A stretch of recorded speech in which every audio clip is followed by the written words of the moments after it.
nkomyewo nammwe tutandikirawo ekitundu kyaffe ekyokubiri mawulire gaffe ag'omunnyo ku 3 buli lwakuna tubeera n'akanyumiro ka area awareness lopa eri omukulembezeewo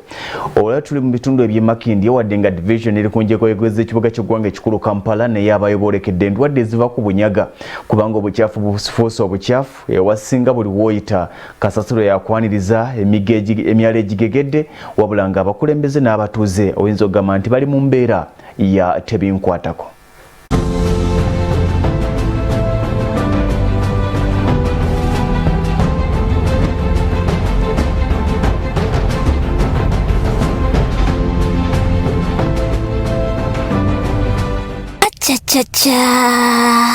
Bulijjo mpulira biwulire nti emakindye Kazambi na Kasasiro bye bijjuddeyo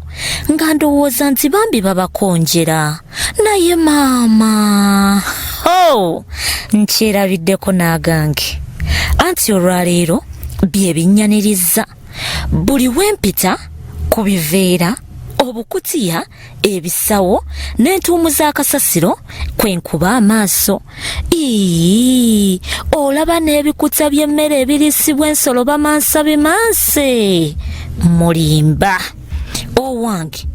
nze mbuuza bwe mba nnyingira eyo gy'oli mpitawa anti ndaba wonna emidumu gya Kazambi giweereza wuwo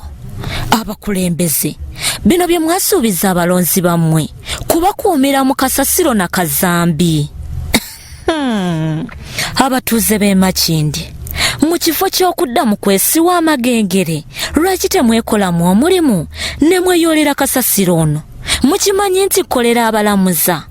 so nno nga Soul TV tugamba nga tonnalinda KCCA ovunaanyizibwa kyenkanya okwekuumira awayonjo okwewala okwonoona obutitimbe bw'ensimbi ku ndwadde z'oyinza okwetangira. Area Awareness